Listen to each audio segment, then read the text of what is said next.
Yesterday, of course, I and Tolu were live here, of course, sharing with you feed from the inauguration at the State House Conference Center, where, of course, the president swore in 45 ministers who were earlier cleared by the Senate. These, of course, were the minister nominees. The event was attended by dignitaries such as the Vice President Kashim, Shettima, Senate President Godswill, Akpabio, the Speaker of the House of Representatives, Tajudeen, Abass, and Secretary to the Government of the Federation, George Akume. The swearing-in ceremony comes less than a week after President Bola Tinubu released the portfolios for the ministerial nominees, which had former Rivers State Governor Nyesom Wike as Minister of Federal Capital Territory and Festus Keyamo as Minister of Aviation. Joining us this morning now to explore this conversation is Public Affairs Analyst Chuks Emeka. Good morning and thank you very much for joining us. Mr. Emeka, are you here with us? All right, whilst we're trying to connect with Mr. Emeka, we'd also like to introduce our second guest who's joining us, Honorable Kehinde Bamigbetan. He's the former Commissioner for Information and Strategy, Lagos State. Good morning, sir. It's good to have you. All right. We, of course, might be having slight connections. Honorable Bamigbetan, can you hear us? Good morning. All right, and Mr. Emeka, good morning. Can you hear us? Yeah, good morning. I can hear you clearly. Okay. Now, we, of course, would connect with Honorable Bamigbetan as time passes.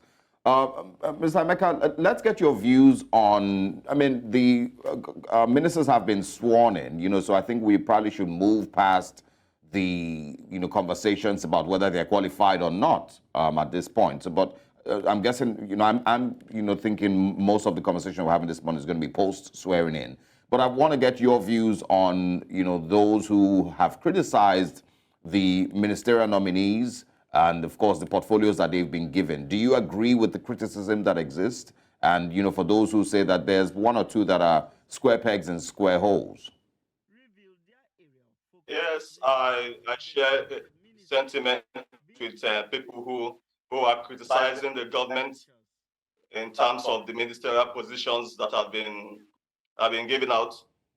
But I think that the president is on the right track in terms of, like if I give an example, the sharing of the Minister of State for Gas Resources and the Minister of Petroleum. I'm very impressed. That was a masterstroke for what they did, for what the president did. And then I think for me, there is the ministerial portfolios was bogus, considering the fact that we have lean financial resources at the moment. It would have been wise for the president to have scaled down the number of ministers at this time. But I think the government is in the right track at the moment. Okay, what would you describe as being on the right track? What are the standards that you've seen that you would say that he's on the right track? Because let's go back to some of the things that he's been criticized with these ministerial nominations. A lot of the people, many voices have said that these persons do not necessarily know much about the portfolios that they've been given to handle. They first of all were simply named as ministers before they were even assigned their portfolios. And after they were assigned portfolios, there was a slight reshuffling of the names just before yesterday. There's people who are going to be handling aviation, for example, who have almost no knowledge of the aviation sector. There's people who are going to be handling mines and natural resources that have zero, almost zero knowledge of anything in that, regard. And, there's also the part where a lot of these people seem to be, I saw an article that said that they are former governors that were really just, settled with these ministerial, positions. There are people who lost the elections and were given ministerial nominations to really just have something to hold on to.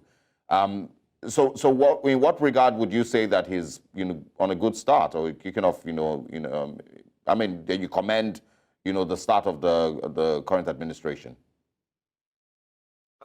What I'm saying in essence is that I am commending the government in some certain areas, but I'm also criticizing in another aspect. Why? Because this has been the tradition. It has been the tradition over the years of appointing people who know next to nothing concerning these ministries. Having gone into some of these ministries, I've understood what the system is and how they run. It's just an administrative position. Most of the jobs are being done by the DGs and the PAMSECs and the downliners. But I feel that this has always been our challenge. When the country with of over 200 million people with experts in different fields, the government over the years have not been able to pick people who are suitable for this particular position. It's a shame. So I think beyond this, there's nothing we can do. That's what the president and his team want to bring on board.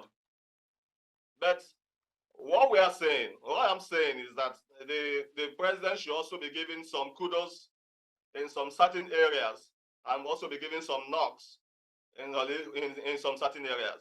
My position is that the split of most of these ministries who have been together for over the years, considering let me give an example.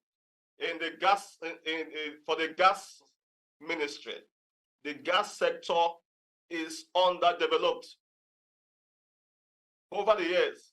Now we need a minister who can focus squarely on the activities going on in the gas sector. That is what we need at the moment. So I was impressed to see that they have, for the first time, a gas minister who will drive and then bring out the potentials in the gas sector. However, like I said earlier, the government is running an overbloated cabinet, and it is not healthy for our lean finances at the moment. Bring into this conversation Honorable Kehinde Bamigbetan. He's the former commissioner for information and strategy in Lagos State. It's good to have you join us this morning. Thank you very much, sir. My pleasure, Affair. All right. So I'd like us to talk about, the portfolios. We know that there isn't any law that particularly says that anyone who's appointed to be a minister must have a background in the area, in the portfolio that they're being appointed for. However, a number of people have raised concerns about some positions looking like a bit of a mismatch. And I was wondering if you had such concerns. An example that was given would be Dele Alake. Many people assumed that it would have made a good idea. It would have been a good idea for him to have been appointed in somewhere in the Ministry of Information because of his background. But then they wonder how he would navigate the terrain of solid minerals, which is sort of brand new. So do you share the same sentiments, or do you think that this is the right way to go?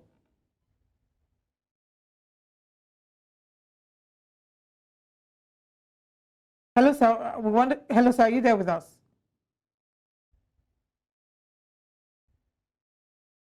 All right. We're still struggling with the internet connection, and we're hoping that we can reconnect. All right. Please go ahead, sir. All right. Really bad connection. Yeah. So I'll take the question back to Mr. Emeka. What your thoughts are on this subject matter in terms of portfolios and the backgrounds. Like I mentioned earlier, we know that it's not a crime, or there's no law that has been broken when you put people who do not necessarily have a background in that portfolio. But do you have concerns as to the people who have been put in certain portfolios where they probably have no sort of relationship or affiliation to such as for example Dele Alake and solid minerals? Yeah, I was thinking Dele Alake would have done better as a minister for information, because well to his appointment, as he has been working with the president in terms of dishing out informations. And then, however, like I said earlier, most of the jobs done in these ministries are not necessarily done by the minister. everything is written down and presented to the minister. So that's the reason why I'm not too bothered about their knowledge of the portfolio or not. What we should be looking at now is how are these guys going to function to be able to deliver and get us to the right track. Nigeria is in a mess now at the moment, economically. We need drivers. We need people who can take us to the next phase. People who can bring out succor to the citizens. That's what we need at the moment. That is what we should be talking. Because I can tell you with all honesty, Nigerians are passing through heavy burden. Everybody is crying under the burden of the subsidy removal. Yeah. So that's what we should be talking at the moment. How are these ministers going to fix the challenges in the economy and Nigeria in general? All right. That's what we should be talking about at this moment. All right, we're going to once again attempt to speak with Honorable Kehinde Bamigbetan, on this. But, I want us to move away from, whether they are capable or not. I want us to now talk about policy roadmaps for a couple of these ministries. There's, of course, the marine and blue economy, which we haven't heard of before. There's, of course, finance ministry, which needs a lot of work. There's healthcare. There's petroleum ministry, there's education, a couple of these places. How do you think that, the current administration will be able to, match what Nigeria currently needs with those ministries, with, the policy roadmap that really should be given to these ministers to drive these ministries forward? What, do you think? Let's use maybe healthcare, for example. What would you say should be the policy roadmap for a ministry like that? That, of course, Ali Pate should be focusing on. Well, can you hear me now? Yes, we Yes, can. sir. The first thing is that when the party came out with a manifesto, it already laid out the direction. We of course continue to struggle with the connection there with Honorable Kehinde Bamigbetan. So we may have to, maybe reconnect with him. Mr. Chuks Emeka, if you're still with us, kindly take that question. What would you say should be the policy roadmap? I understand, I think he was just about to mention the manifesto of the APC, but you must have seen that manifesto also. There's people who believe in it, there's people who do not believe in it. And, manifesto, could be really just words on paper. What would you say should be the link between the policy roadmap and, the driving force between these ministers in order to, make these ministries successful? Let me give an instance for the Minister of Finance. I think Waledu was perfect. Seeing his background over the years, is the right peg in that ministry. However, the policy that the government, in fact, what the government should be telling the Ministry of Finance now is how do we generate revenue? How do we increase our revenue generation? These are the key things the government should be talking to the Minister of Finance at the moment. How do we also find a way to pay off most of the debts that the nation is having?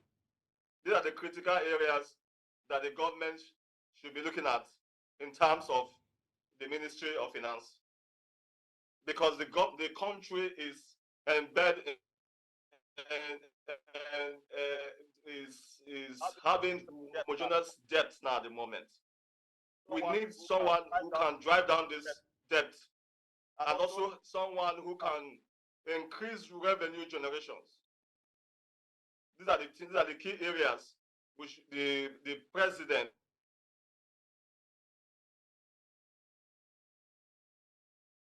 Mr. Emeka, can you hear us? should be dealing with at the moment through the Ministry of Finance. Okay, Mr. Emeka, we're struggling to hear you, but we hope that we can properly connect with you before this conversation is over. And I'm hoping that we can also look at what moves must be made or what body language must be communicated to assure the people of Nigeria. There are mixed reactions. Of course, there are people who don't fully have confidence in this current cabinet based off what may have happened in previous administrations, and also because people are tired, people are cranky and hungry. So what body language do we expect to see from the cabinet, from the president, to encourage Nigerians, to affirm them that we're on the right track, and to let them know that this is not just business as usual, that the hitting the ground running mantra is not just a mantra, but it's something that we'll see in the policies that will be made, in the way that lifestyle will be improved for the average Nigerian?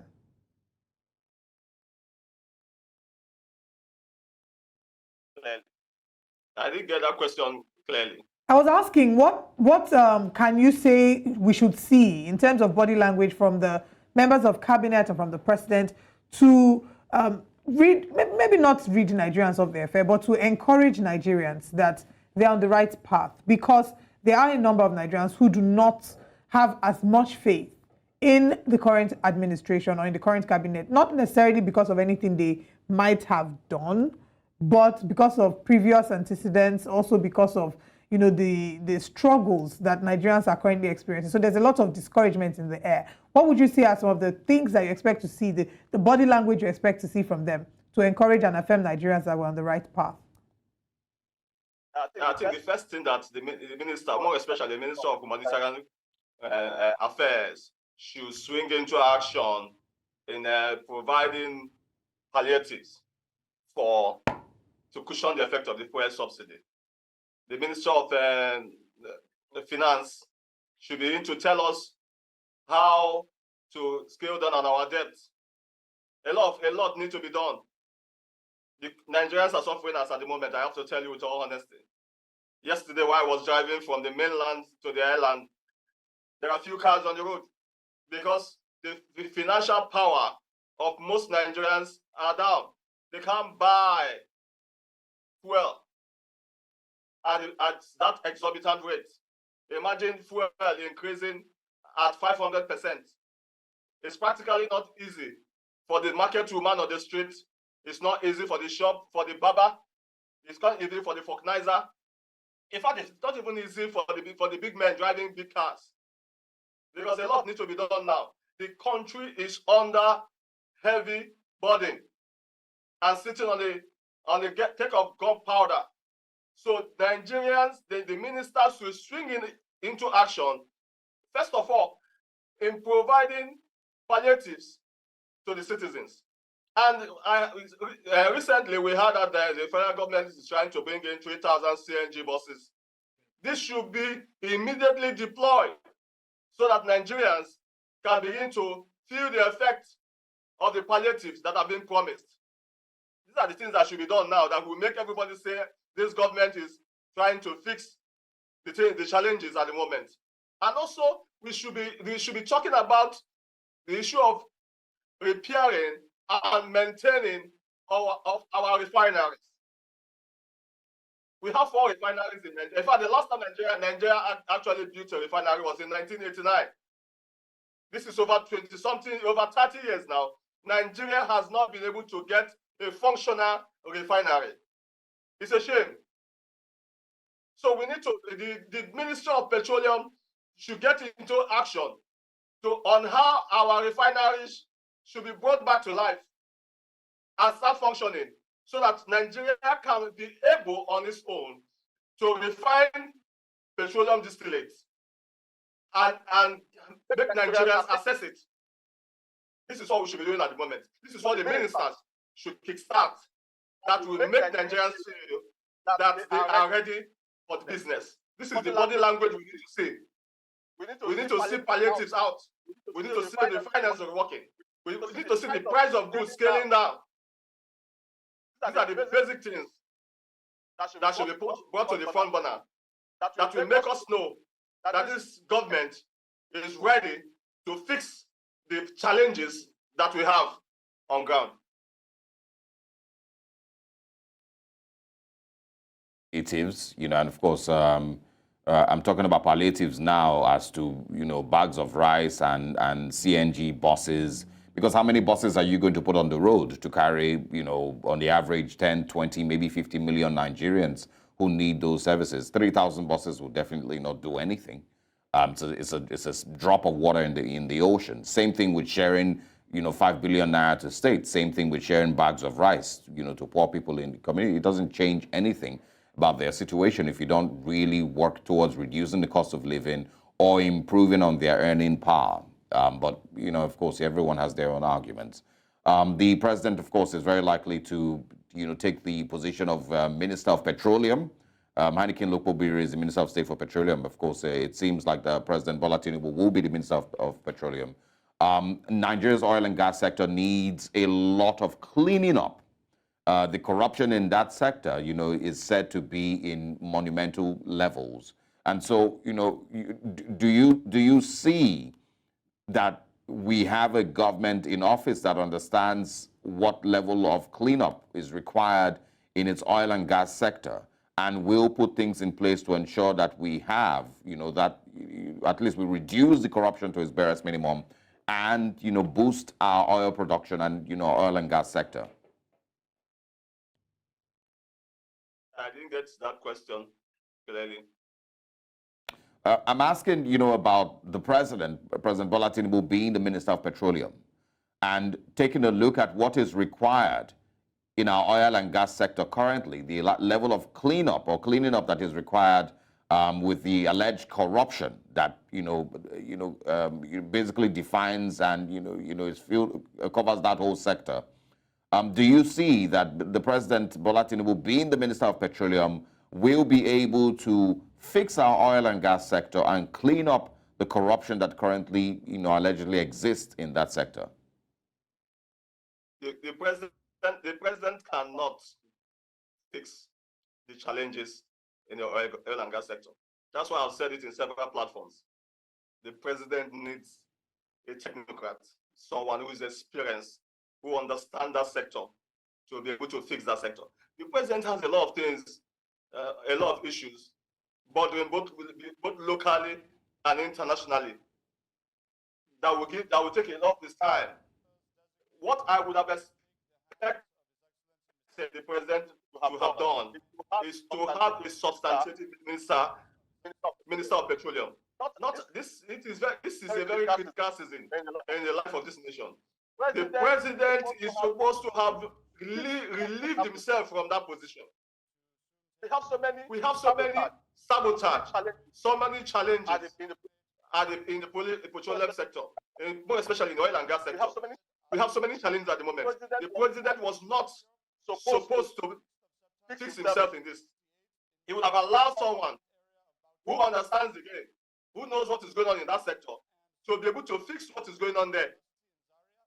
Recently, just last July, a tanker carrying crude oil was intercepted by private security company. These are challenges the president cannot handle. He needs a substantive minister who understands the game, who knows what is going on there. Over the years, I don't know who we brought in this kind of dimension, because I know the first person that did this was former President Olusegun Obasanjo. And since then, Jonathan actually had a substantive minister for petroleum. We need someone who knows the game, who knows the tricks, who understands what is going on in that sector. We don't need someone who will just act as an arrowhead. The Ministry of Petroleum is critical to this country. Yeah, all right. It is very critical, but at the same time, it's important that Nigeria also starts to see the value in other ministries and other natural resources, and I hope that they're able to see what the digital economy is also able to provide, for Nigeria's foreign earnings. There's, of course, now the marine and blue economy. There's solid minerals also. There's a couple of other ways that Nigeria will be able to, to raise money and diversify. I mean, actually diversify and move away from its over-dependence on oil and gas and petroleum. We're hoping, and it's a question I was trying to find out before. Unfortunately, our second guest we had poor connections with him. But of course, what is the policy roadmap that these ministries would need in healthcare, in infrastructure, in education, in defense, and of course, how do we match these with their manifestos? Do Nigerians even really see the manifestos as holding any water? But anyway, Mr. Chuks, Emeka, thank you very much for your time. Thanks for stopping by. We apologize for the poor connection. And also, Honorable Kehinde Bamigbetan, thanks for also, stopping by. We will be speaking with you again.